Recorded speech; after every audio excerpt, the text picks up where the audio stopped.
Hi, today I'm gonna show you my secret weapon against the Colle opening, which I have employed for more than 15 years and never felt any need to change it. So what is the Colle opening? The Colle opening starts with pawn to d4, knight f6, knight f3, pawn to d5 and pawn to e3. White has a typical scheme of developing his pieces rather than knowing accurate moves. People on the internet advise it because it is so easy to learn, and usually White puts his pieces on the same squares in every game. But as you may suspect, that's a bit too simple to be true. So there are of course some downsides of always aiming for the same setup, and that's why I decided to make this video. I will show you an effective and easy to learn countermeasure against all the White tries, and I have had great success with this system and played it for more than 15 years. I basically came up with this system when I was 1500, but there were not so many refinements needed because it's just so natural and strong. So what is White intending? What's the setup he's aiming for? So there are in general two things. The first is the so-called Colle-Zuckertorte, where he tries to set up his pieces like this. Bishop goes to d3, other bishop goes to b2, knight goes to d2 and castles short. And there is the so-called Colle-Koltanowski, where he puts a bishop here, the pawn here, the knight here, and castles. First this looks a bit stupid because it closes in the c1 bishop, but later White wants to break with e4. So that are the two concepts White might be aiming for, and often in those internet opening videos, Black is just playing into White's hands, where he's just doing the same and ending up one tempo slower, and so White will hop to the center first and so on. So that's kind of clear that White is having no trouble there. However, we're not gonna be that cooperative. Instead, the main idea of the system I'm recommending here is that we will not put our bishop to b7, where it's just locked in, looking towards our pawn on d5, but instead we will sooner or later, not immediately, put our bishop to an active square like g4. That's the key idea. So what I'm proposing is that we will have a good bishop instead of a bad bishop. So let's have a look how to do this. The first thing we do is we're fighting for the center, because White did not go for the queen's gambit with c4. He's putting no pressure, so we can be the first one to put pressure. At this point, we are branching into several tries, and I will discuss all of them with you in detail. So the first option we should have a look at is the move d takes c5. What happens if he grabs the pawn? Will we get it back? Yes, we will get it back. We will play pawn to e6. Now our bishop from f8 is hitting the pawn. If we can take it, we have a lot of space, we have good development, no issues. So the only try is b4. But remember, once your opponent is trying to hold on to a pawn like this, try to be aggressive and win back the pawn immediately. We go a5. Now he cannot defend the pawn by means of a3 because we can take and the a pawn would be pinned. So he needs to go c3. But again, we take, and play b6 again. If he takes, we take b4 with a check. Afterwards, we take b6, and we regained the material balance while being positionally a lot better, as the a2 pawn is isolated and far behind. So White's best is a4, but after takes and b5, we have this great imbalance, but this is by no means worse for Black. Those central pawns are at least as good and as mobile as White's pawns on the side of the board, and after bishop d6, Black is having no trouble whatsoever. So that's all you need to know after pawn takes c5. Let's go back. What else could White try? The next move I want to check is bishop to b5 check, as this might be a bit tricky. For example, if we would play knight c6, which I do not recommend, he can take on c5 again, but this time under some better circumstances, as we do not have the same line. For example, e6, b4 is just better for White, as a5 is answered by c3. And after takes, we are of course missing this crucial b6 move, as our knight here would drop.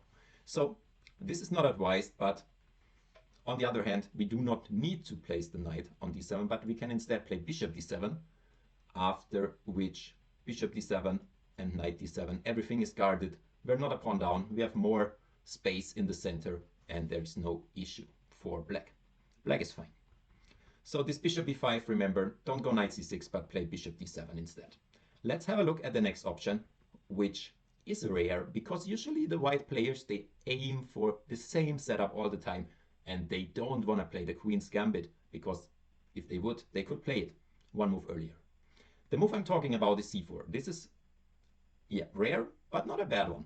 So here we take on d4, and white should take with a pawn. Otherwise, we get either some time gaining knight c6 against white's queen, or if the knight takes, we can kick around the knight with pawn to e5. So white takes with the pawn, but this already is telling that he will have an isolated pawn on d4 later, because this tension here we are gonna resolve sooner or later, and then the d4 will be isolated. And what exactly are we gonna do here? I recommend to play g6 and just fine shadow our bishop, and then try to play against the isolated pawn. White can play knight c3, bishop g7 takes. Now we recapture. There is a very similar line, but it's just similar, it's not the same, where white can play something crazy like bishop to c4 in such a scenario, and there is no good way to save the knight, but it's in a different situation, and here it's just not working, as our bishop is already on g7, and here we can hide the king on f8, and there is no way for him to regain our knight, so this just lost for white. So instead he needs to recapture on c3. Now he does no longer have an isolated pawn, but he has those hanging pawns, and black is again fine. Black has good development, and in the long run we can try to put pressure on those pawns. White has 3 pawn islands, and we just have 2, so we are structure-wise a bit better in this position. So that's it about the c4 line. Just take on d4, fine shadow your bishop, and get your king out of the way. Let's have a look at the next option, which is pawn to c3, the so-called Colle-Koltanowski variation. And here I just want to propose one idea.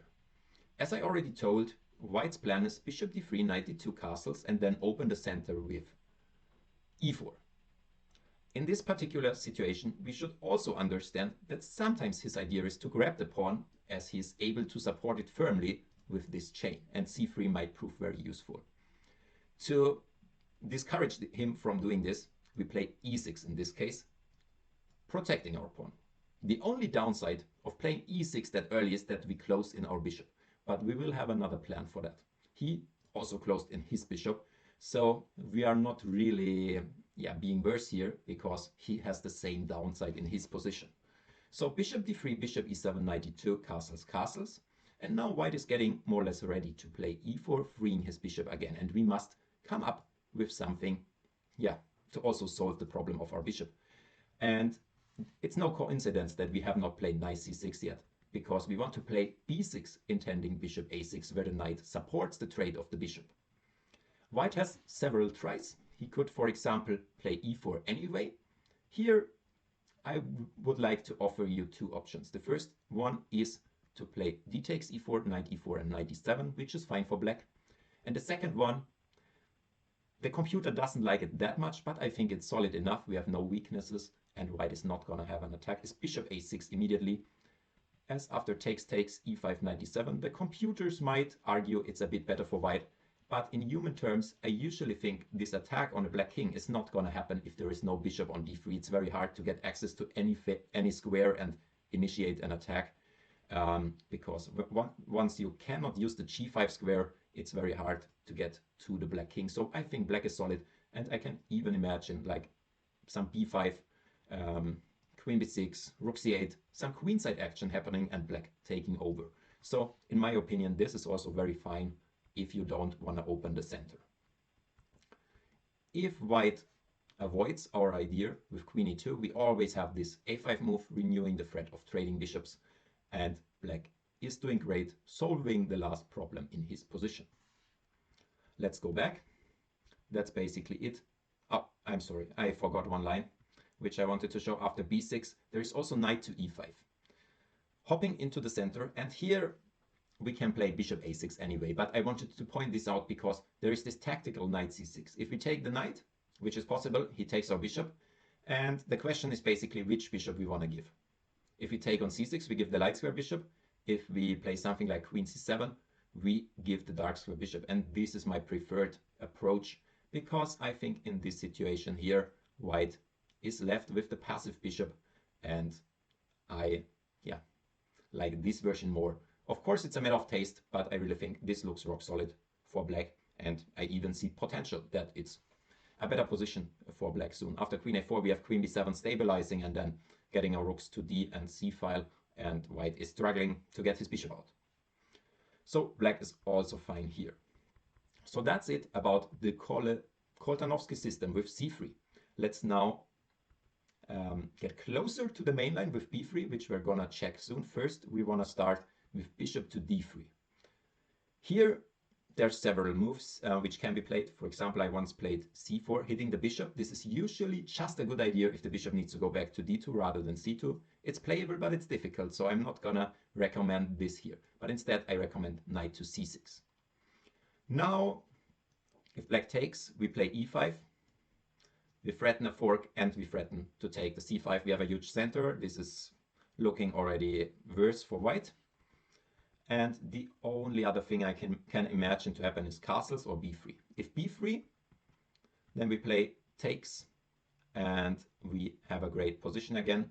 After e takes d4, we play bishop g4, and we will see later, in many instances, this bishop would rather be on e2, because then it would break the pin. If it now goes back to e2, white lost some crucial time. Also note that if white takes with the knight in this scenario, we would at least have something like e5, as the bishop is not yet on b2 and targets the e5 pawn. So after b3 takes, we will shortly transpose. So let's have a look at castles. And here I think I don't want to take immediately, because once the bishop has committed to go to b2, then I want to take. But now the bishop could still come to some active square like f4. So I don't not want to take yet, but first want to play bishop to g4, and only after b3, when the bishop has shown its intention to go to b2, only then needs to take back. And here, okay, even a pawn would be lost. So that's it about those tiny move orders, but usually they start with the easiest move order, which is starting with b3. And at this point, we need to pay some attention. Back in my youth, I played a lot knight c6 at this stage, but today I think it's much easier to take on d4 immediately. The reason is that now white is more or less forced to recapture with the pawn. Meanwhile, if we started with knight c6 and bishop d2, b2, if we take now he could take with the knight, as e5 would no longer be possible, because takes, and takes. So that's why we take immediately. If the queen takes, we have knight c6, gaining a lot of time. And if the knight takes now, then we are in time to play e5, because the knight cannot be traded in here, and also the bishop is not on the long diagonal yet. So after knight f3, knight c6, bishop d2, bishop d6, black is a lot better because of the huge center. And the only thing I was kind of a bit worried was c4, but it's actually a mistake, as we can break through in the center. Takes, check, knight goes in between, and after e4, knight g1, e3, another great sacrifice, takes, attacking the knight on d2. White needs to protect, but after bishop g4, he's just collapsing with all those pins here, and he will lose material. So this cannot be recommended for white. So basically white is forced to recapture on d4 with the pawn. But this has another downside. Now the bishop will be closed in on b2, and white has a hard time opening it up again. So here I recommend knight c6. White now has a couple of options. He has bishop to e2, bishop to d3, and bishop to b2. But I think bishop to b2 is the most accurate. Why is that? If bishop d3, we again see the pattern, bishop g4 pinning, and white would rather like to have the bishop on e2, so it was a bit premature to put the bishop to d3. Meanwhile, if white put the bishop on e2, we would have the extra option to go bishop to f5. And now our bishop is unopposed on f5, while the white bishop is a bit passive on e2. We also have the option to just transpose and play bishop g4, and after bishop b2 we reach the normal positions. But white has given us some freedom of choice, so that's why I prefer for white to start with bishop to b2. And now our best move is to pin the knight, but then he goes to e2 in one go. Bishop d3 is again inaccurate, and I will show you why. I will give a sample line here. We go normal development, e6 and bishop d6. We always want to have the bishop on the d6 square where it's most active. 92 castles, and now white would love to jump to the center, but it's not yet possible, so he needs to prepare it first, h3, but we retreat. And yeah, he could try to correct this one with bishop to e2, but it's not really threatening. We will see this plan later with one tempo up for white, so I will not discuss it here. Instead, white could play c4, but here we have another common motive, which is bishop to f4, setting up the threat of ruining his pawn structure. First take here. Since this knight is pinned, the knight cannot recapture, as it would drop the queen. So the threat is takes d2, queen takes, bishop takes f3 then, and then pawn takes f3, which is horrible for him. Let me give you a sample line. Rook e1 takes, takes, takes, and knight h5. We are aiming for something like queen to here, knight jumps in, and this is just horrible. The knights are great. They have great outposts. The white king is weak, and black is a lot better. So he needs to do something against the threat, and one thing he can do is bishop e2 now, but white has lost quite some time, and black can just improve the pieces. Rook c8 is usually a good square for the rook, because it puts pressure on the c4 pawn.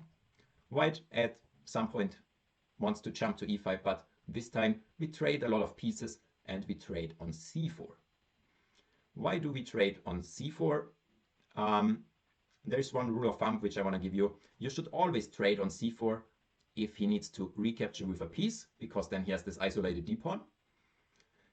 Or if he gets some other kind of weakened pawn structure. For example, if he can still take with this pawn, sometimes you can later take on e5 and thus spoil his pawn structure as well, giving him an isolated pawn on c4. However, in this case, it's not even possible for him to take here with the pawn, because we would just take on d2 and we would win a pawn at least, or even more. Queen takes, we win a whole knight on e5 as the d-pawn would be pinned. And if he would play something intermediate like knight c6, we just take after queen takes. We pick up the pawn, afterwards stabilize. We have a great knight on d5, and this is just over. So remember this, we want to take on c4 usually when he is left with an isolated pawn, or when we can really ruin his structure in some other way, giving him an isolated pawn on the c file. Also, in general, this structure here with those two pawns in the center is called the hanging pawns, and usually they tend to be weak when we have traded a lot of pieces. So the more we get into an endgame, the more willing we are to take on c4 and just play against those pawns and just release the tension for the sake of reaching a favorable endgame. So that's it here. Let's move on to the most critical line, still not a threatening line, which is if he goes bishop e2 in one go. This is just way smarter, because white is getting ready for knight e5 much quicker. However, we do not change our plan. We just go with natural development. This bishop is out of the pawn chain. Now we can move the pawn. We put the bishop here, we castle, and then depending on circumstances we play rook c8, or again this idea with bishop to f4. But we will see that in a moment. So bishop d6, 92 castles. This is kind of the starting position, and white has several plans. He can try to play for knight to e5, or he can try to play for something like pawn to c4. But in both cases we are completely fine, and we'll have a look at some ideas in both of those positions. So let's start with the immediate knight e5. After that, I recommend to take and play queen b6, putting pressure on the d4 pawn. If white takes on c6, we just recapture and we say this is a likely pawn structure to arise, but the more we trade it, the better for us, and we can release the tension at some point. White is more or less forced to push c4 at some point, because otherwise we will just put more and more pressure till he cannot hold it. So in general, it's very likely that this hanging pawn structure will happen, and after that we're happy that we already traded some pieces, as it's favorable for us in the endgame. So white is not so interested in trading on c6, but instead could play knight d to f3. If c3, this looks awkward because this bishop is kind of very passive, no longer supporting this knight. I recommend to go rook to c8, and yeah, white needs to play on the king side now, because on the queen side there is basically no plan left, because if he ruled out his c4 plan, then there is nothing. But after f4 we already have some tactics, which is quite complicated, but yeah, we'll check it because it's there. Knight takes d4. This is actually brilliant because we come in there and this bishop can just not be protected, as something like rook to b2, b1 runs in rook b2, takes, check, regaining the material with a lot of interest, and black is winning. So the best line here, but this is already far from obvious, is queen to d3, black takes. Now he has two tries. He can try to trap our rook with queen c3, but this is lost as we just defend. And if he tries to pick it up with a fork, we have queen c6, saving the day, pinning the knight, threatening mate, and black is winning. So the best white can do here is play knight to c4 immediately, getting our rook, but we have this nice intermediate check, really spoiling white's king position. White is an exchange up in the end, but just look at all those isolated pawns. He couldn't have more pawn islands than this. Black is also a pawn up for the exchange, and black is doing very well. Actually, he's better here. For example, knight d6, queen d6, king to h1 and g6, and the rooks are just horrible. They might occupy the c file, but there is no point to enter, so it's kind of pointless. And in the long run, white will have issues with the king and yeah, suffer with all those weaknesses around. So that's a funny tactical line, but this shows that black is on the verge of being better in such positions, because his position is so sound, and then tactics will occur and will be possible. So that's it about the c3 move. Not the smartest in my opinion. So let's have a look at knight to f3. And here I recommend the very calm h6. Why h6? Now, first of all, it slows down a lot of kingside play. So if g4, this is way slower now. g4 is also just creating a weakness, and we might just take it. Also, we do not have to worry about any knight g5 jumps. And we're saying, okay, I do this waiting move, and I want you to show me what is your plan actually, because otherwise I will just improve further with some rook move and so on. So let's have a look what white could try after h6. And the moves I have checked are c4 and a3. If a3, this is also just waiting, but then we play rook c8 and jump to e4, great square. Note that you might have to watch out for knight to f7, followed by queen e6. That's why we play knight e4, but this knight cannot be kicked out that easily. Rook c1, now takes. We put pressure on f2 and try to double the rooks. b4, the bishop is not even attacked because b2 is hanging, and after bishop a1, black is already winning. After bishop f2, takes, and rook c2, we have a lot of pawns and a rook for knight and bishop, and it's just too much. So that's how fast things can go wrong for white here. Remember this h6. I think it's a good move to really force white to do something, and yeah, just improve slowly, not being in any rush, because we have no weaknesses, nothing to be really worried about. So let's check the more direct c4, but here I recommend to take, and it's very concrete. If knight c6, we have a great intermediate move c3, which points out you cannot really save both pieces, and you're also not able to recapture on the c file with a pawn, so you will end up with an isolated pawn. For example, after bishop c3, queen c6, black is better because white got the isolated pawn.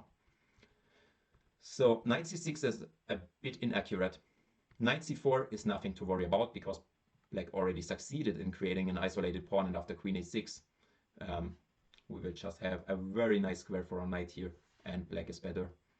So the only real challenge is pawn takes, because now he at least has the center, and he might argue the pawns are not yet weak because there's still a lot of pieces on the board, and middle game is more complicated than just being worse in an end game, suffering with those pawns. But I liked a concrete solution here, which is take and knight d7. And now we again see the pattern. Now the c4 pawn is weak, and white needs to fight hard to equalize this one here. Bishop to a3, rook to c8, and we will put pressure on the c4 pawn with knight a5, for example. Bishop d6, knight a5 is just better for black. And rook d1, queen a6 This is also very fine for black. We have a tendency that rather black is better than white. This knight on f3 is just not great. Again, we see this h6 is quite useful in many ways. The knight cannot initiate some attack against f7 or against anything, and the knight is just very slow to enter any good squares. So that's it about this line with knight e5 immediately. We just trade on e2, play queen b6, and then put pressure on the c file. So let's have a look at the next option, which is h3, but we just retreat bishop h5. It's very, very similar now. Just the pawn is on h3, that's the only difference. So I want to recommend just the same line with queen b6, as there is not so much change. So we're not gonna check this further, but we have a look at the next option, which is a3, which is basically saying I'm waiting and I'm not giving you this b4 square. Maybe it's useful, but I again recommend just improve the rook, and after c4 we play now this bishop f4. This is usually initiating some massive trades, and massive trades are usually favorable for black because white will end up with those pawns in the center, with those hanging pawns which tend to be weak in the endgame. So yeah, we are very happy to trade a lot of stuff. So bishop f4 setting up this threat of trading. Knight e5, this time we trade a lot, and we trade on d2. Queen takes, and now again he needs to take with the knight, and we are already very happy because he has an isolated pawn. He cannot take with anything else because we would take on e5, picking up a whole piece due to the pin on the d file. So this is not too threatening either. So let's have a look at the last option, which is going c4 immediately without wasting time with a3. Here I recommend rook to c8 again, getting the rook into the fight. Now I checked a couple of options. cd5 is quite dubious as white accepts the isolated pawn and gets nothing in return. The next option is to go a3, which is transposing back to the line before bishop f4. We have seen this before. Another try is rook to c1, but again bishop f4. Now the bishops make a lot of sense, and after h3 bishop f5. White is quite paralyzed by those bishops. Everything is pinned. Nothing can really get more activity, like the bishop on e2 is caged in. I played around a bit and tried g3, but it just drops a pawn as white can not guard the h3 pawn after the capture on d2. So bishop d2, queen d2, bishop h3 wins a pawn for black. So it's really horrible for white. So rook c1 is a bit dubious as well. Knight e5 is a try, but again we trade, and we trade on c4. The point being, okay, we are always happy if he takes with a piece because he has an isolated pawn, so this is the only option. And again we play h6, saying it's not so easy to do anything in the middle game with those pawns. There is no attack because there is no light square bishop. And we just keep the tension, getting ready to maybe take on e5 in a good moment. Maybe put some pressure on c4, maybe something like b6, knight a5. It depends a bit, but I really don't feel that there is anything white can count on, and we will just be the one putting pressure. So let's have a look at the last option, which I checked, which is going c5. Kicking our bishop and then trying to roll down on the queen side with those pawns, but we have some active counterplay. We can go knight e5, and since the d4 pawn is weak, he cannot even take because there would be a lot of pressure against the d4. So he just continues his plan, but after f5, black is very fine. White has his base advantage on the queen side, but we can, for example, after b5, bring our knight around and try to create some attack there, while it's not so clear what white can get here. Maybe a pass pawn, but not really more than this, and I don't see the danger. So that's it, my short repertoire against the Colle opening. So the key elements were often we bring out the bishop to g4, and we often play against the hanging pawns. I hope I could give you some insights of how I understand those positions, how I handle them, how to tackle those pawns, how to release the tension in a successful way. And if you have any questions and want to go into more detail, or if I missed some answers which you want to be covered, just write it in the comments below and I'm happy to answer them. So thanks for watching. If you liked the video, please like and subscribe. I really appreciate that. And I hope to see you in the next one. Bye.